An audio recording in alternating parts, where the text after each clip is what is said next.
I want to welcome everybody tonight. This is the Ohio Writers Guild, and I'm Kathy Benner, I'm a passive income coach, and I'm coming to you from Sarasota, Florida. Just got back from Italy a couple of weeks ago, landed in Ohio for 2 weeks, kind of got everything squared away there, and we're off again to Florida. We're only here for 10 days, though. I'm coming home for Christmas because the kids and grandkids are in Ohio. So I'll be flying back on the 23rd for the holidays. So in the 2 weeks I was home, I had to pedal fast because we got all of our decorating done, all of our Christmas shopping done, and all of it is wrapped. Can you believe that?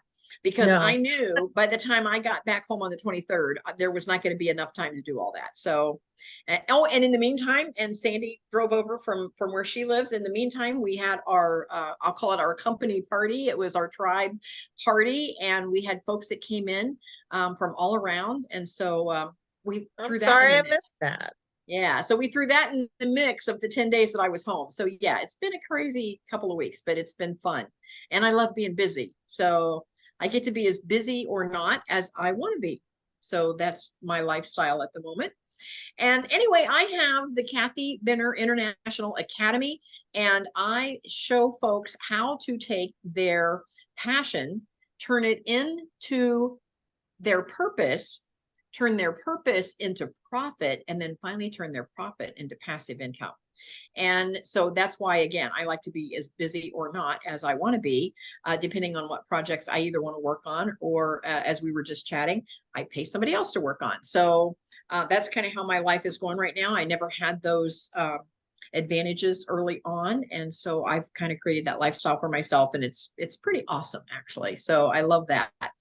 I want to mention before we go on that this is going to be our last Tuesday night on Zoom. We are going to be doing a little segue onto Mondays at noon. And because a lot of folks are like, oh, I just can't break away. I've got family stuff. The kids are out of school. By that time, they're home. I've got dinner, laundry, you know how it is. And so I chose the noon time hour because that way, if folks are still working, they might be able to tap in and listen during the lunch hour. And we're finding that actually that's a much better time for everyone. So starting in January, our Zoom code is going to be different. And so for those of you that are listening, make sure that you go to kathybenner.com, scroll down to the calendar, and click through to get the new Zoom code. And it'll be the same Zoom code for every Monday at noon. So you don't have to keep shuffling through your cards or your papers or your calendar saying, what is the code for today? It's going to be the same code for everything that I do. Just make sure you tune in on the correct Monday. And so here is the scoop. I got to find us here. We are going to be on January 15 is the next time that we're on. And again, make sure that you go down to kathybenner.com, scroll to the calendar, click through, and get the new code. And so January 15 at noon. So everybody save the date, mark your calendars, and we'll see you then. All right. I want to then turn it over to Sandy. Sandy is my co-host, my co-mod, and she has some wonderful things going on. And I'm going to let her, first of all, I'm going to make her my co-host in case I get bumped off my Wi-Fi. And then I'm going to let her share what she has going on. And then we're going to get to talk to Michelle. So Sandy, over to you. Thank you. Thank you, Kathy. I'm Sandy Kachurik. I live in Ohio, not far from Yellow Springs, Ohio, which is an extremely unique village. And if you don't do anything else, check out on Google Yellow Springs, Ohio. In there is this wonderful hotel called the Mills Park Hotel. And this coming August 2nd, 3rd, and 4th, 2024, in Yellow Springs at the Mills Park Hotel, I will be holding my 6th Into the Springs Writers Workshop. Every year, my featured guests change. This year, I have 3. Well, there's 5, but 3. Andrew Welsh Huggins from Columbus, Ohio, who is a mystery writer as well as other stories. He does nonfiction as well. He's very much known for his Andy Hayes Private Eye series, which is appropriate because good old Andy was an Ohio State Buckeye quarterback and Cleveland Brown quarterback. But as most noir detective fiction goes, he kind of shamed himself. So now he's kind of living with that as a private investigator in Columbus. Also, I have Jeffrey Marks. Jeffrey Marks is the publisher of a small business short mystery fiction company in Cincinnati called Crippen and Landrew. He's also well known for his work in biographies of some outstanding mystery writers, as well as his own award-winning mysteries.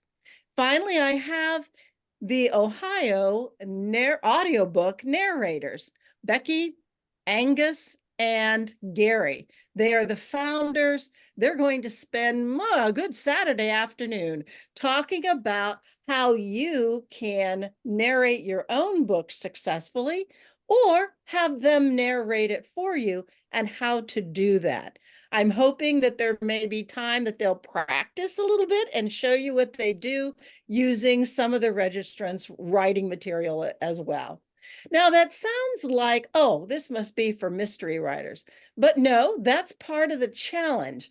I make it so that the whole emphasis up front is for you as a writer. What do they have as experienced authors to share with you to get you from point A to point B to point Z? And yes, they're going to celebrate their mystery writing, but they're also going to help those who are not in the mystery genre, at least not now. And so it's going to be a fun weekend. And it's a whole weekend of being ready to ask your questions whenever you want. And my featured guests know that they're going to stick around a lot during that weekend. So whenever you have your question, they will be available to help for you. And a couple extras, if you are a registrant this year, on Saturday evening, you can set up half a table in our banquet hall and sell one of your books. And we also have an open mic reading night. So you can read about 7 minutes of a selection from your work. And so it's going to be very much a celebration of writing, celebration of published work, and should be good. Should be really interesting. I'm about ready. You can go online now, but I'm just finishing up my newsletter. I have a discount price until January 31st, but go to www.intothespringswritersworkshop.com to read all about it. Thanks, Kathy. All right. I am making a note to get in there and buy my workshop because I don't want to miss it. I went last year. It was so much fun. And everyone was so super nice. And I learned a lot. And I did have one question, Sandy. Are you going to have somebody do some readings, or is everybody just going to be reading their own this year? I always have two professional actors come in. They seem to love it. Come in and they will read your work for you if you choose to do that. And they did such a great job. Such a Yeah, great job. yeah. And there's a few who says, "Oh my gosh, I would just come just to hear somebody professional read my work." So Yeah. yes, that would definitely be a part of it. Thanks for asking. Yeah, I love that. I love that. So Into the Springs Writers Workshop, make sure that you go there. It's its own website, intothespringswritersworkshop.com, and sign up. Yeah, it's worth the price. It's I don't even know what your discount price is, but it isn't a lot. I remember last year the discount was really good. Thank you.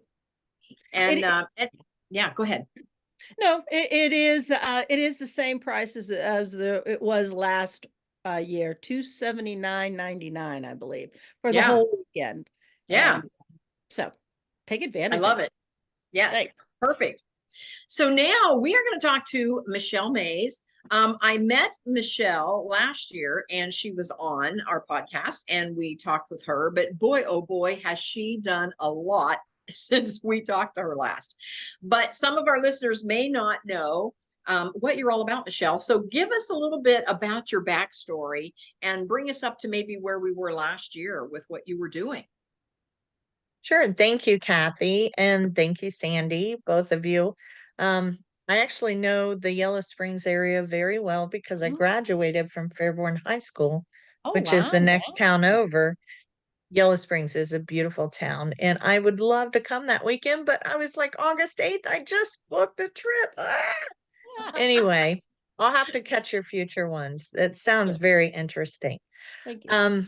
My name's Michelle Mays. I am the co-author of Dumpster Doll series. This is the first one, Dumpster Doll, The Early Years. It was published December of 2019. We officially launched it to the public February 15th of 2020, 2 weeks before the world shut down. And then we last year published part 2 of the series, Dumpster Doll Adolescence. And we are almost finished with the 3rd installation of the 3-part series.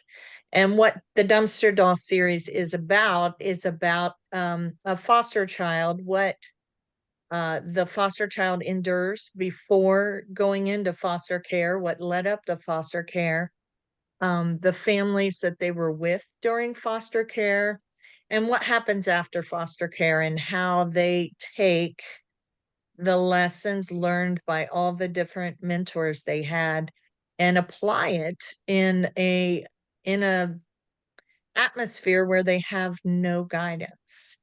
And so the story is about me. I am the dumpster doll, and the book has been added to a national organization's reading list called CASA, and they actually help foster kids when they're in the foster care system. It has actually made changes in legislation on the West Coast in how children are extracted from a bad home. And it's been submitted to Netflix and Hulu. Fingers crossed that something happens there. Uh, I've I have an audiobook for both books, and the audiobooks were recorded by a multi-nominated Grammy producer and winner. And the the one stipulation, he's my cousin and he has a studio in Nashville. His name is Ben Isaacs. And the one stipulation he gave me for recording, for him doing the recording, is that I could not hire an actor to read it. I had to be the one to read the book. And it was really hard, and he's super professional, and we had a lot of retakes. And but it's out there on Audible and audiobooks.com and wherever you get audiobooks. And I'm the narrator on both books. And let's see what's happened in the last year. Okay. So as we were writing, my best friend wrote this book with me. I could not have done it without her. I would not have done it by myself. There are a lot of situations in this book where it just brought back a lot of trauma, and it forced me to look at what I'd been through. And it actually taught me that I'm stronger than I remembered because of what all I had endured and come out the other side. And I like to be positive. I like to be happy because I spent too much of my life in a dark place. And a lot of people that know me and know my family and know how we grew up will say to me, Michelle, how are you the way you are? How are you so positive? And you need to write a book and tell people your story. And I've heard that ever since high school, and I always said, yeah, all right, okay, one day, one day. Well, finally, when my kids were grown and moved out, I went back to college, and my psychology professor, who is a lead lecturer at the Ohio State University, she said, Michelle, you really need to write a book. I want to help you with this. And so she was our technical editor during book 1. But during this whole process, we kept hearing about kids aging out from families that we knew, or we knew the person who was friends with the family, and the kids were killing themselves after they aged out. So I started researching. Well, first, I tried to find a statistic. How many kids kill themselves when they age out? And I couldn't find a solid statistic anywhere. The most I found was they're 3 to 4 times more likely to commit suicide, okay, than a child in a family home with their biological family. So that's pretty alarming. And so I started researching them. Well, what do they have available for kids when they age out of foster care? And there's not a lot. In some areas, there's nothing. So during the shutdown, sorry, my leg is falling asleep. During the shutdown, we were allowed to work from home. And my husband and we lived in the suburbs because our kids' schools were there and it was a great neighborhood for families. And my husband and I decided that we wanted to live in the country. So we moved to the Hocking Hills region. We used to live in Marysville, which is kind of a offset of Columbus. And so we moved out here and I started researching what's around here for kids. And alarmingly, even less than the city has. There's actually nothing in the Appalachian region, or little to nothing.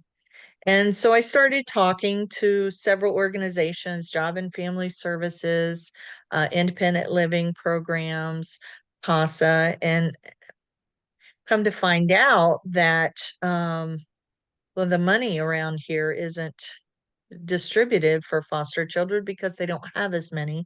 The bigger cities have a lot more, so they get more money for programs. And then also, no one has taken the initiative to start the programs and see it through because it's a lot of work. Mm-hmm. And so I started talking to several people and I said, okay, well, what if we just help? We'll become a hub because there's an organization that will help them, get grants for college. There's an organization that will help them with their medical insurance.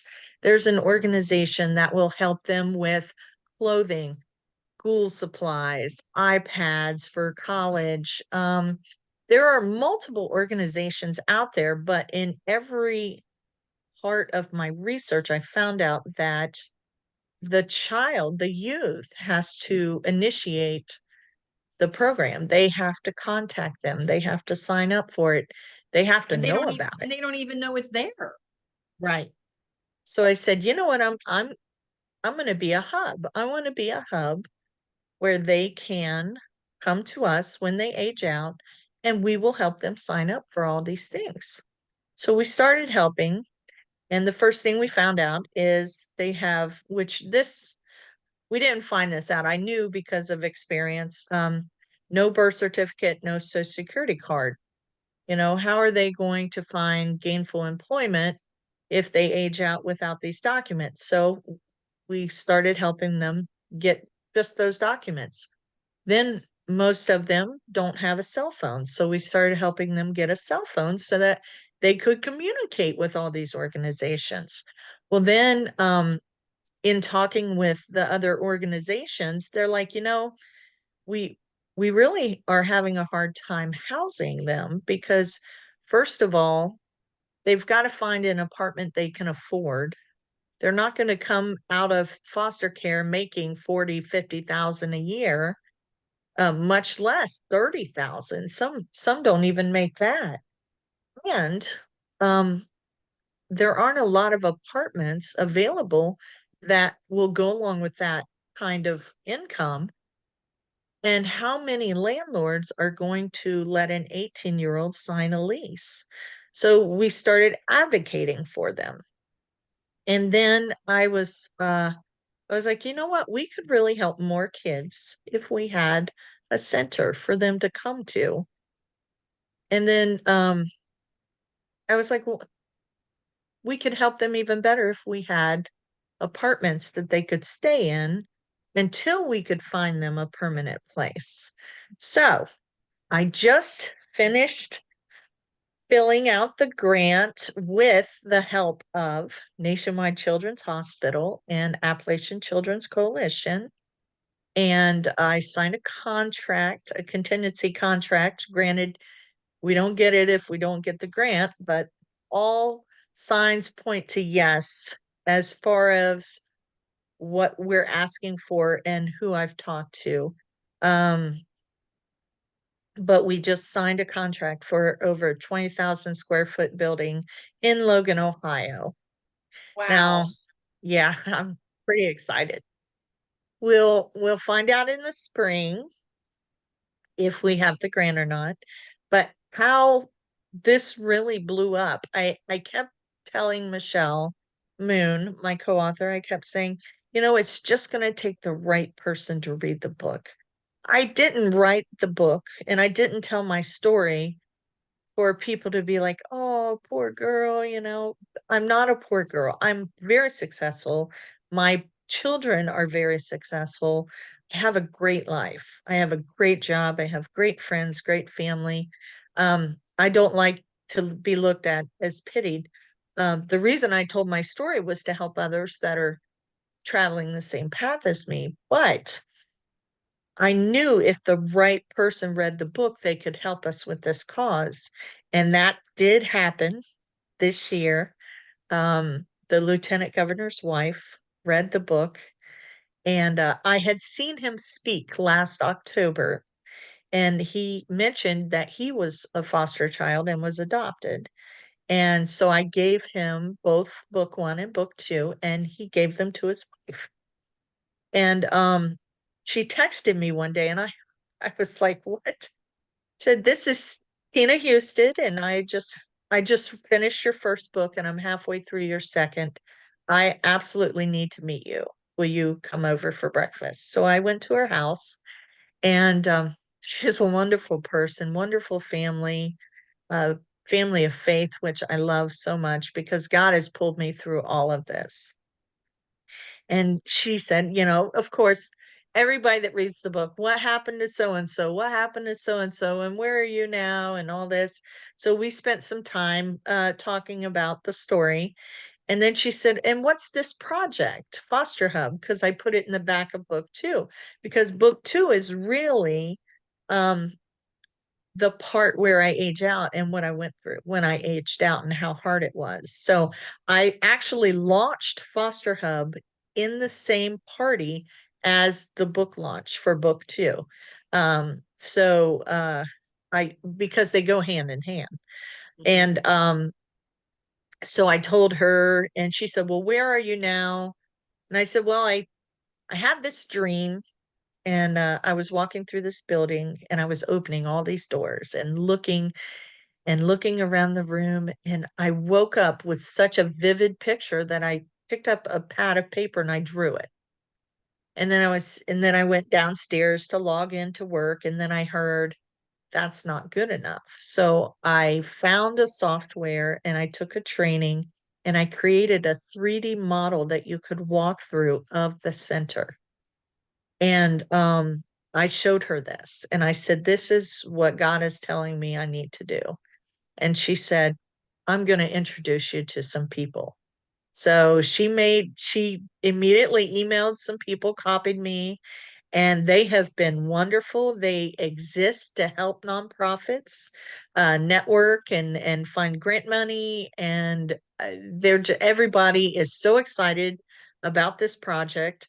And she even said, "Michelle, this is the pilot." She said, "I am seeing one of these in every 4 counties across Ohio."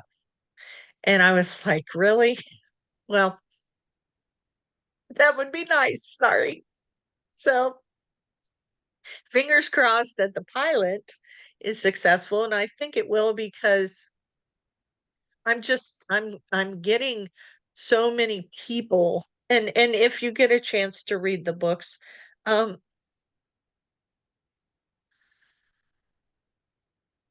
sorry, you'll No, it's know okay. that Wow, that this God is so powerful. that God really guided me through a lot of things. And, I was very close to being one of those kids that gives up when you age out, because you become homeless and you immediately go into survival mode. You you're not thinking about, "Oh, I need to sign up for this program. I need to sign up for this program." You're thinking about, "Where am I going to sleep tonight? How am I going to eat? Who's," and if you do have a job, how am I going to take a shower to go to work so I don't smell, And you may have friends that you can couch surf for a while, but that gets old and you're putting a strain on your friendships. So this this project, this center is the reason. Yeah, the purpose for all of it. And as I was writing, I realized that this is why I went through this, because it made me strong enough to be there for others that are going through this. And this center is just the beginning of changing that mindset to where when a foster kid ages out, they immediately have to go into survival mode. We're taking that off the table. We want them to feel safe and secure and focus on what other kids who have parents are allowed to focus on. Just learning how to adult, not not survive but succeed, and how to thrive, and just focus on learning emotional intelligence and Mhm. critical thinking skills, and not And basic how to bookkeeping. struggle and hustle. Yeah, basic bookkeeping on how to balance a checkbook. Yeah, the classrooms. So we're gonna have two classrooms. One will be a computer learning center, and we're gonna work with, and this is amazing. So I called my very first white collar job out of, before that I worked for temp agencies, and I worked at factories. So I did a lot of factory jobs, from cutting out the little letters that go on letter jackets, to making air conditioner parts, to working at a car factory. um my first white collar job was teaching computer classes, and I totally BS my way into that. One week I knew how to play solitaire on a computer, and that was it. And the next week I am interviewing and doing a mock trial class for teaching computer classes. They would literally give me a book and say, "You're teaching this in 2 days. Sit down and learn this program." And my brain has always just been super Mhm. fast like that, where I can pick things up. So I called them and I let them know about Foster Hub and the center and how we were going to have these computer classes. And I think the VP of development, or the director of development, he emailed me and he said, I would love to meet you. So we talked, and he said, "This is amazing that we were your first white collar job and you're offering this." And he said, "I can help you, and I can help you give these classes for free to these kids." So there's one partner, and I think they were bought out by a company called 360 Degrees or something like that. Um, so that's huge. So we're going to have a computer learning center where children aren't, the youth is, they're going to learn real world workforce development classes, SQL coding, Excel, stuff that will help them have a career, not just a job, a career. Mhm. And then we're going to have another classroom where we're going to teach financial skills, how to open a checking account, how to balance a checkbook, dangers of credit cards, how to do your taxes, how to write a resume, how to interview. We're going to have so many real world application life skills classes that are offered. And any foster child who ages out can come to these classes for free for a full decade after they age out. So, not just when they first age out, we're going to make sure they know that they have an extended family throughout their entire young adult life. Um, So there's that one. Kroger, we just got our sponsorship with Kroger. They are giving us gift cards. We make welcome baskets for the kids when they get their own place. And they gave us gift cards to put in the welcome baskets. And when we open the center, they want to help us fill our food pantry. So we're going to have 2 classrooms, a teaching kitchen, of a shopping room with hygiene and food and stuff like that. We're going to have 10 efficiency apartments, a laundry facility, a community room where we'll have group therapy sessions, or they can just hang out while their laundry is going. We're also working with the local hospital. Oh, the local hospital is using these books in their Teens with Trauma program. And the local hospital is also going to come in our center and teach nutrition classes and dietary classes. Also, Job and Family Services in Hocking, Ross, and Benton County. The executive director said he will send the program director to come and help us build the program, and he'll even send his caseworkers to come sign the kids up for everything that they're eligible for. Let's see who else is. Oh my gosh, there's so many different partners. So Kroger. Oh, so this is amazing. This one's going to give you goosebumps. So the day I created the walkthrough model, I had not had a chance to tell anyone about it yet. I had to go. It was Cinco de Mayo because a neighbor was having a Cinco de Mayo party. So I went, and they always make great food. So I wanted to make sure I went. Um, and this gentleman comes, he's a neighbor that lives in this community we live in.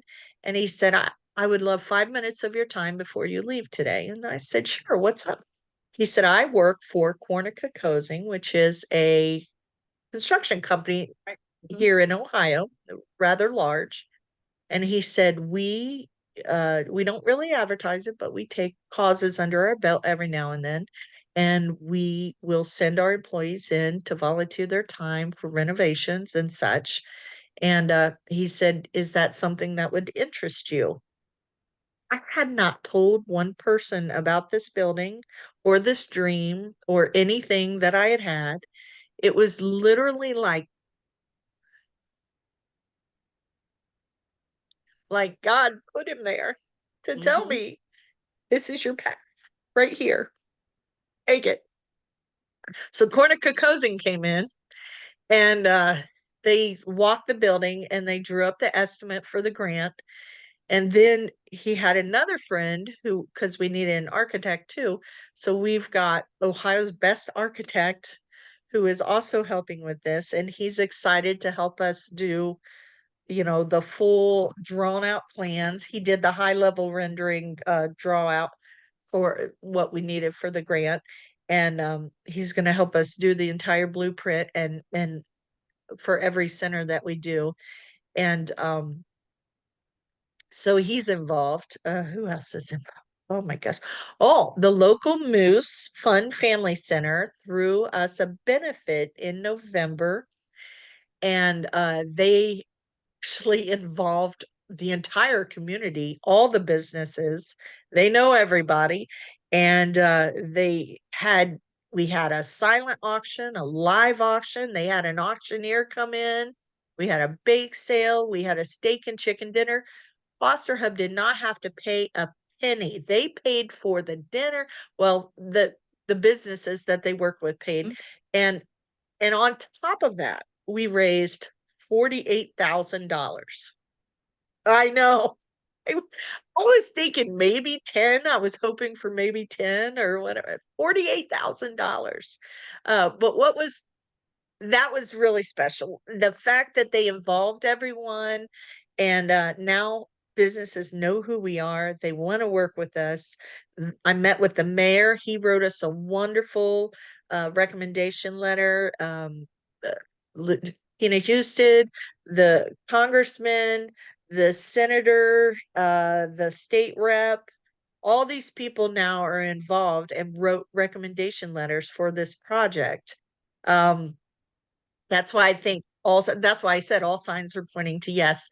Let's see what else. Oh, and I've been speaking at a lot of churches lately, and one of the ladies at a church in Grove City, Buckeye Christian Church, she came to the event. She said, my mother could not be here because she's sick, but she recorded this message and she would really love for me to play it for you. Can I have a minute of your time? I was like, yeah, sure. So she gave me her phone and she played the message for me. And this wonderful woman said, I love what you're doing. I was a foster kid who aged out, and I understand why. And she said, I would love to see Foster Hub go on forever. And she said, I'm donating $10,000. I know. I was just in tears. I was like, oh my gosh, did she just say that? So, I mean, and she had read the book, and you know, the more, and I have never, when I was, before I did this, I work in finance. I'm a data nerd, and I have a DJ business on the weekends, but I have never told anybody my story. I wanted to pretend like I was just like everybody else. I didn't want people looking at me funny. And so I never thought it needed to be brought up, but now I know. And just from the emails I get and the messages, there are so many foster kids, alumni, and current. There's 500,000 current foster kids in this country, but there are so many out there our age that never told anybody either because we're chameleons and we've had to go from family, family, family. You have to blend in, you have to adapt to the family you're in. So you just learn how to be a chameleon. And one thing I like to say when I speak is once I learned that that is something other people don't have, that's a superpower. And once I learned how to wield it and use it to succeed, there was no stopping me. And that could be that way for every foster kid. They just have, they, and most of us come with a lot of trauma because our parents were, you know, most of us have horrible parents, and that's why we ended up in foster care. But just knowing that you survived that and you have this superpower that no one else has, or only 500,000 people in the world have, or well, I'm sure it's more than 500,000. That's 500,000 current. But it would be interesting to get a statistic of everybody alive today. How many have been in foster care? Wouldn't that be interesting? Because I bet there's a few million of us out there. And it just, I just know that I was supposed to tell my story because I was supposed to start Foster Hub. And God literally gives me so many signs. Like when I finish this book series, I already have the next book in my head, and it's going to be called God Moments. And it's literally the miracles that have happened since I released my story. They are so unbelievable. Just to give you a taste of one of them, I was in Tennessee. I spoke at a fundraiser in Tennessee last month. And um, the town that I lived in when I was younger was called Waynesville, Ohio. And oh, this year they gave me my own day, or last year, last December, December 17th is Michelle May's Day in Waynesville, Ohio. But anyway, so there are several stories about the trailer park I lived in Waynesville and the school I went to. And, I ran away from home and I went and lived in the Dayton Mall for a while and just ended up in juvenile detention center. And, my life has been all over the place, and it's a roller coaster of a book if you haven't read the book yet. But it's a great inspiring story at how life can hand you some of the worst things and you can get through it and you can come out stronger on the other end. But So this gentleman runs out. I got up and I spoke, and there were people there. John Ford Coley was singing, John Barry, Buddy Jewell. I mean, and the lady who had me speak, she's the producer for the Mike Huckabee show in Hendersonville, Tennessee at TBN Studios. And so anyway, this guy comes running out when we went to leave, and he said, "I've been trying to talk to you, but everybody keeps taking your time. So I've been waiting. I wanted to get you before you leave." He's like, "I want to help you spread the word about your book. I feel like if you spread the word, you'll raise more money." I said, "Yeah, that's a great idea." He said, "Do you have a publicist?" I said, "No, I don't." And he said, "I would love to help you. I represent," and he starts naming off all these super famous people. And he said, "Let's do lunch." He said, "Do you live around here?" And I said, "No, I don't. I live in Ohio." And he said, "Well, I have a client in Ohio, but it's a small town no one's ever heard of." And I said, "Well," I said, "I come back to Nashville often because when I was writing the book, I found my foster family and they live there." And I said, "I can come back and we can have a meeting if you want." He said, "Well," I said, "But I'm really interested. What's the small town in Ohio?" And he said, "Oh, it's nobody knows it. It's Waynesville, Ohio. It's a small town." And I was like, and my foster brother's wife was with me, and her eyes just popped out of her head. And I looked at her, I said, "That's what I call a God moment right there, literally."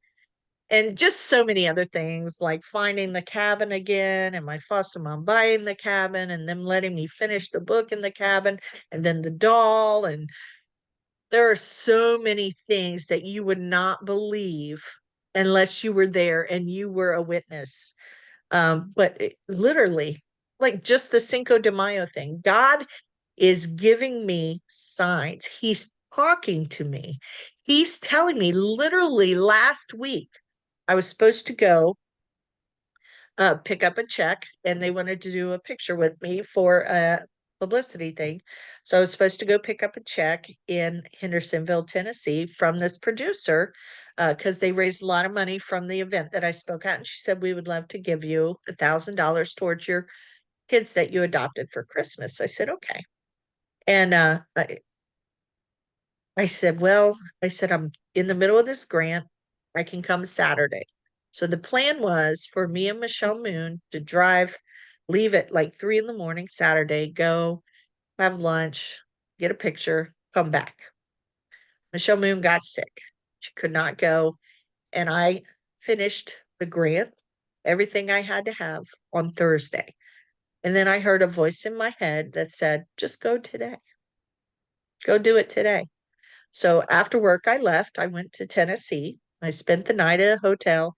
Next day, got up, you know, did my thing at TBN Studios in Hendersonville, Tennessee. And then I actually got to go to the Huckabee taping that night. And then I drove home. The next day, I see on Facebook 13 tornadoes hit Hendersonville, Clarksville, Springfield. And guess what studio got hit? The TBN studio. I would have been there had I not listened to that voice in my head. This is God talking to me. And now that I know that's what it is, I know to listen.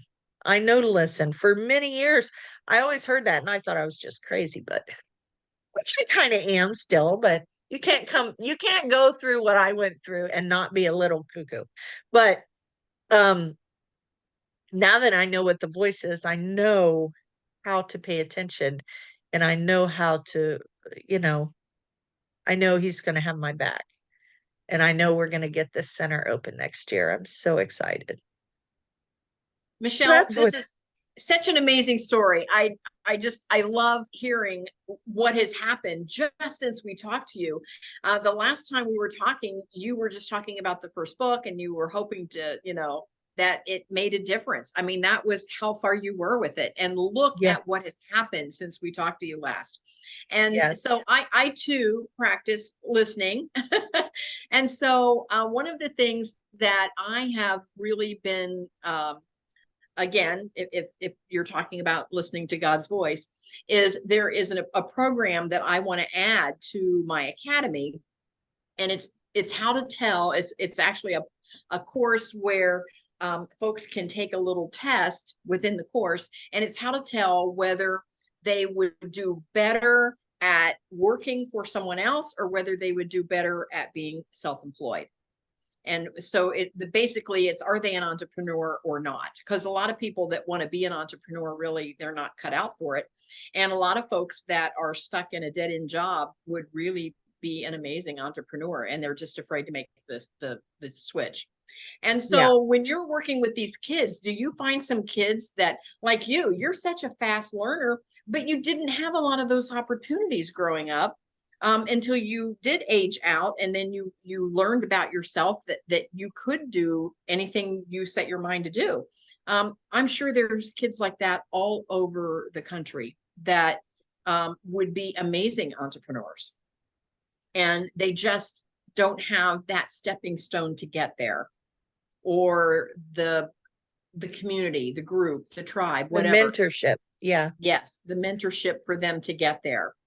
And so in the true vein of our conversation, I want to donate to your hub a full year scholarship for the academy, for any folks that are interested in any of the programs. We do it all online on a Zoom call, and I would give that for free ×2 once a year to your program, because there are kids there that would love to do some of the things that I'm doing, some of the things that Sandy is doing, and they just don't know how to start.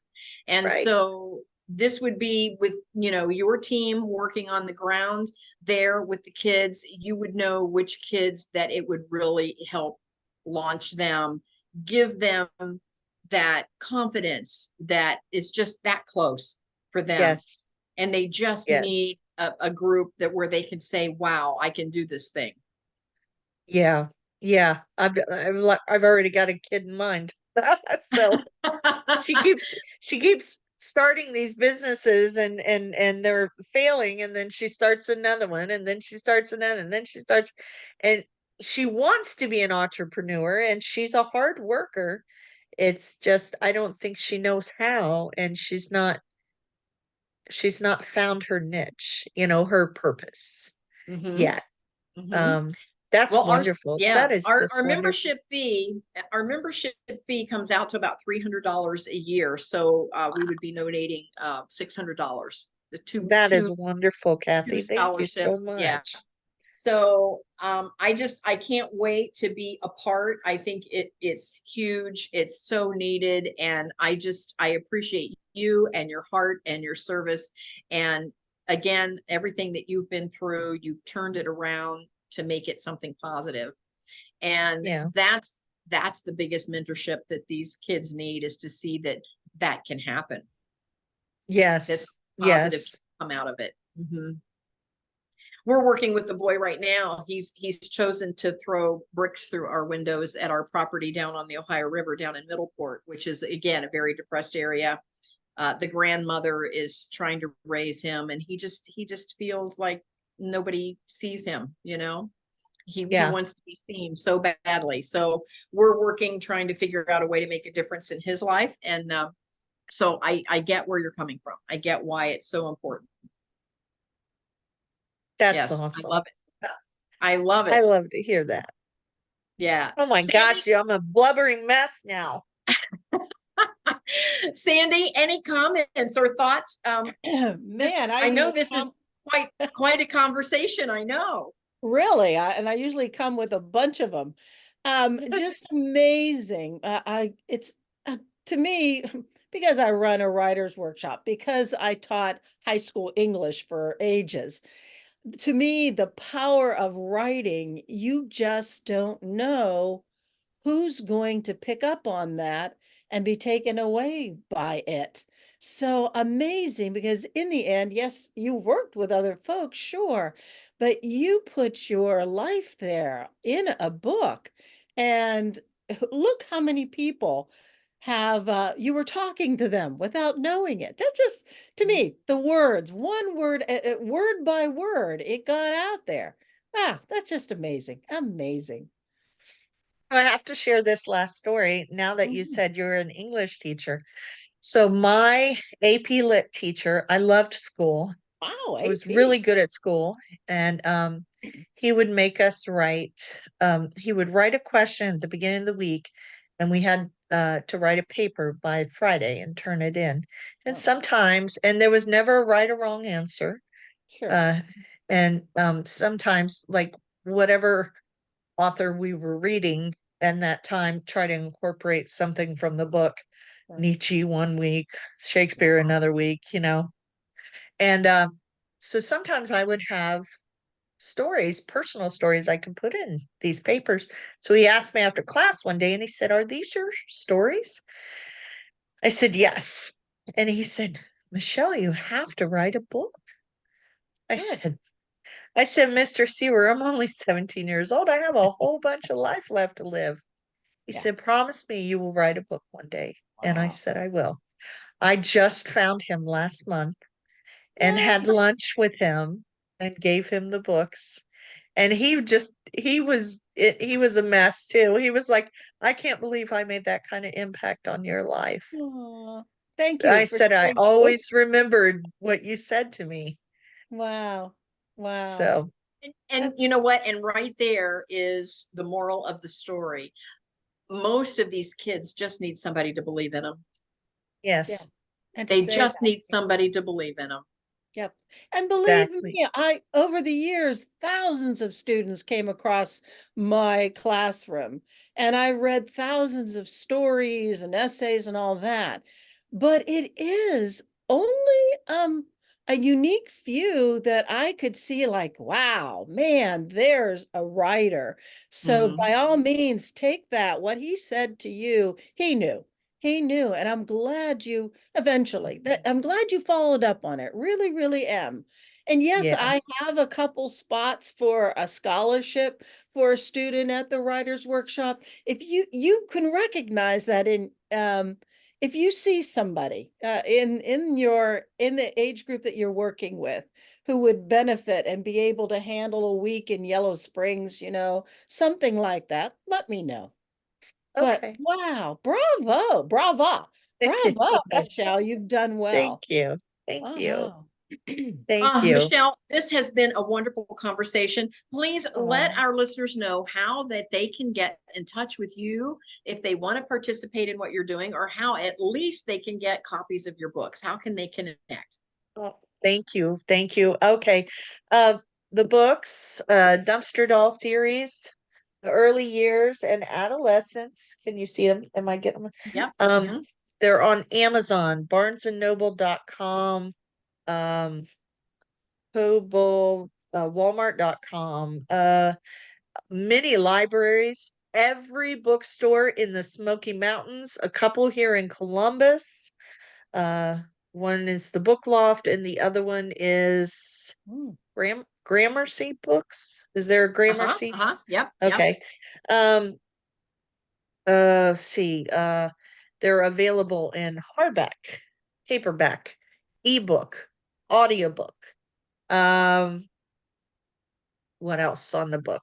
Uh, Well, if in if in you if you yeah, in go the to a library, they're published, they're in Ingram's database. okay. So if you go to a library and the library doesn't have it, the library can order it. yeah. Um, Okay. and fosterhub.com. So my website for the book is dumpsterdollseries.com or michellemayesauthor.com. Okay. My website for the foundation is fosterhub.com. And Very good. if you want to connect with me, just go to the contact tab and fill out the information that goes directly to my inbox. Okay. In the description of this particular call, I will also include those links. So anyone Thank that you. clicks through on our podcast, they will see those links there as well.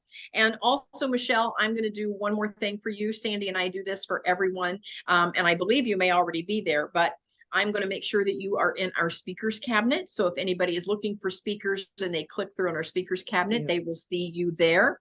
And I'll update that to bring it current with what you're doing. And I'll have your links there as well. And then I'm also going to send you the link to this recording, and you can use it however you wish. If it helps to put it on a website or any of your materials, marketing materials, you're welcome to use it in full or in part, however you wish. Whatever I appreciate that. Whatever helps you. I am a firm believer that the rising tide raises all the ships. Oh, I love that saying. That's beautiful. Oh, so we want to thank do you. our part to help you do what it is that you do best. So thank you so much for being with us tonight. I really appreciate you. Thank you both, ladies. You're wonderful. Thank you so much. Sure. I'll see you soon in January. Yes. And so for those that are listening, January 15 at 12 noon, don't forget to go to kathybenner.com, scroll down to the calendar, and register to get the new link.